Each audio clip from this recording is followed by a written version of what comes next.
Las doctoras Olga Rocío Díaz Cancino, Mariana Hernández Olmos y una servidora, Tania Costa Márquez, quienes tenemos nuestra adscripción en la Universidad Pedagógica Nacional en México, presentamos el siguiente proyecto de investigación titulado La percepción de docentes sobre el impacto del COVID-19 en la educación preescolar y las estrategias didácticas empleadas durante el confinamiento. Es importante mencionar que solo mostraremos algunos datos, ya que este trabajo es mucho más amplio y no se puede presentar de forma completa, por lo que aquellos que estén interesados les invitamos a leerlo en la revista LATAM. El COVID-19 tuvo un impacto en diferentes aspectos de la vida social. Por principio, provocó una crisis en todos los países. Para evitar el contagio se implementó una política de confinamiento, aislando hacia las comunidades. Esto tuvo como consecuencia que el desempleo se disparara, provocando un estrés económico en todas las familias. Además, las personas que vivían en condiciones de hacinamiento sufrieron de ansiedad, lo que provocó violencia intrafamiliar, trastocando así la vida cotidiana. El sistema educativo nacional tuvo que reaccionar de forma inmediata, por lo que las escuelas públicas y privadas optaron por la educación a distancia, la educación en línea y la gestión de materiales didácticos en diferentes plataformas.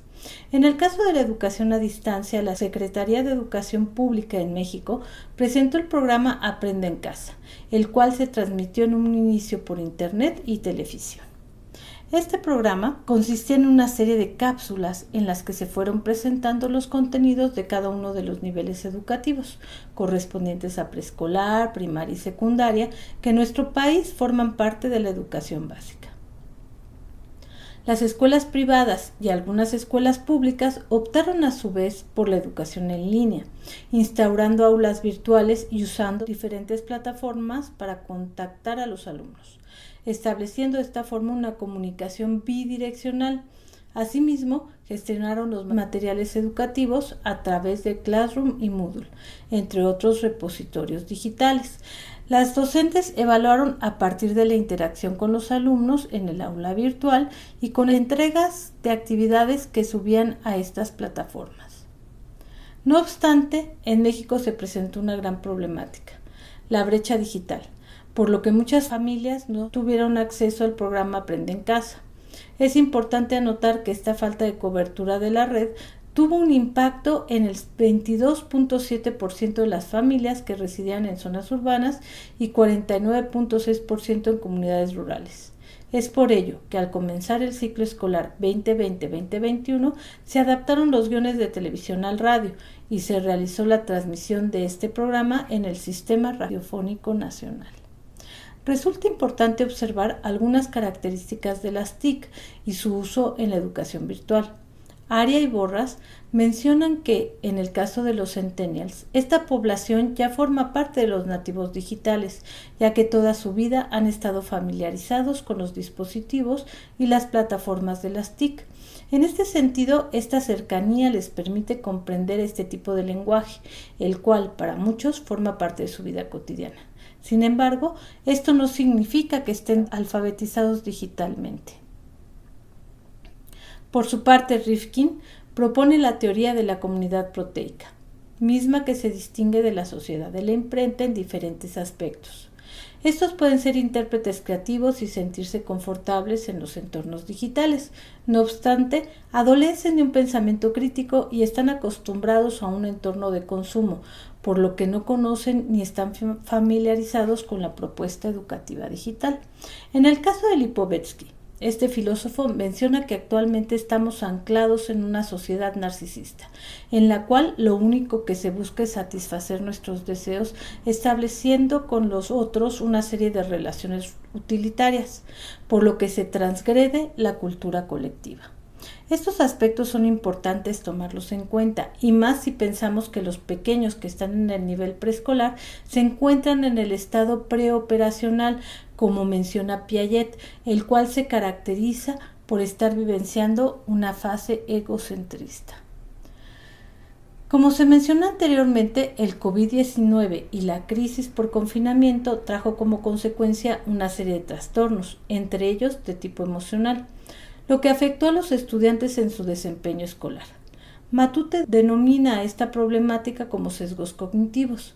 De esta forma, los alumnos de diferentes niveles, entre ellos el preescolar, tuvieron problemas para regular sus emociones.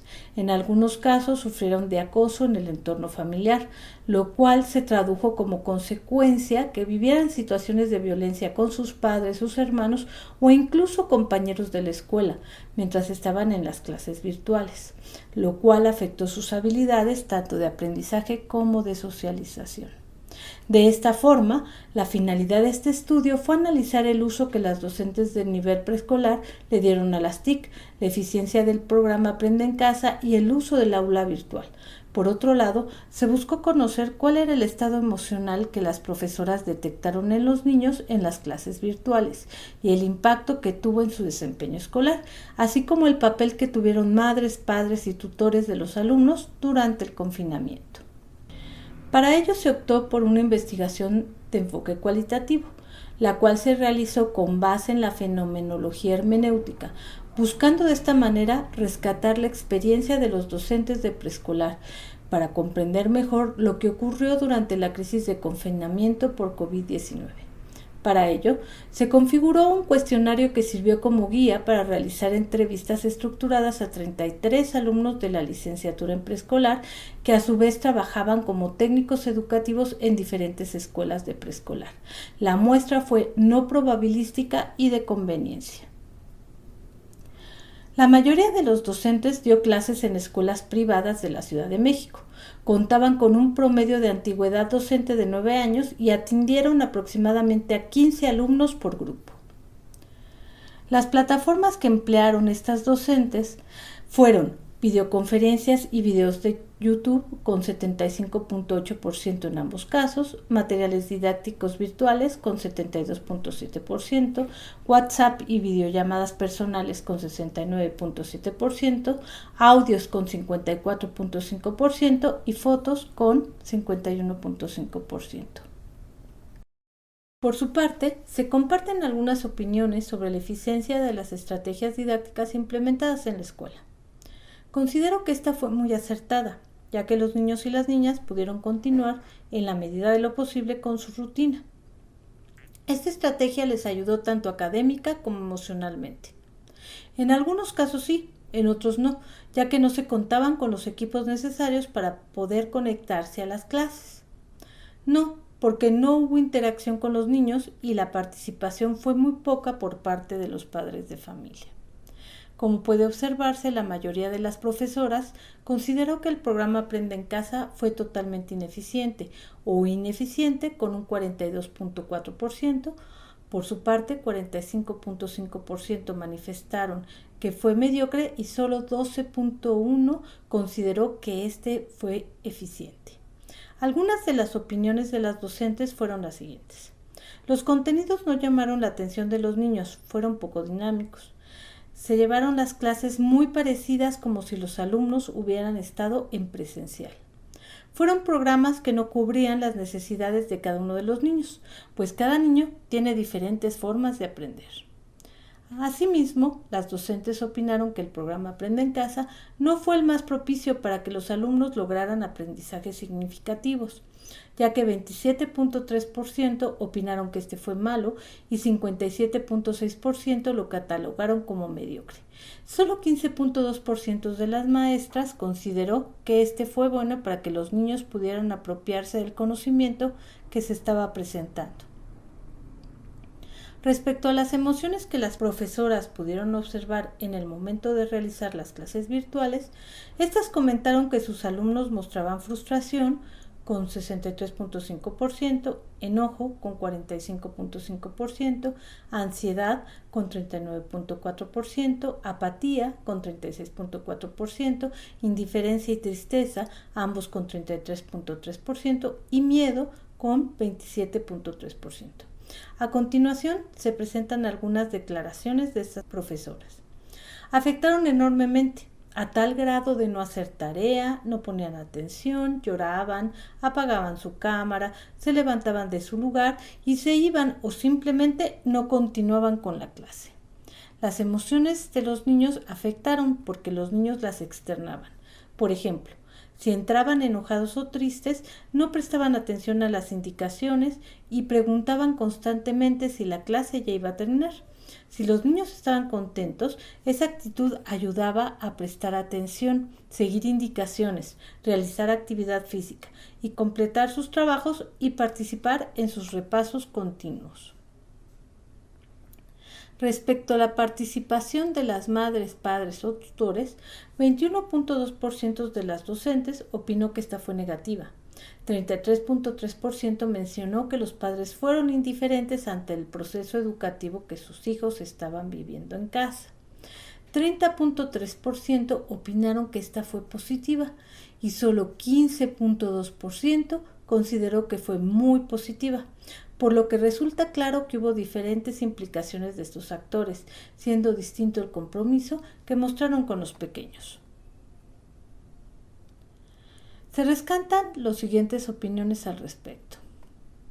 La mayoría de los padres de familia mostraron poco interés para realizar las actividades con los niños, argumentando falta de tiempo y exceso de trabajo. Al principio intentaron participar, pero después de un tiempo ni los mensajes contestaron. Derivado de las clases virtuales, los alumnos crearon una dependencia ante las facilidades que les otorgaban sus padres en casa.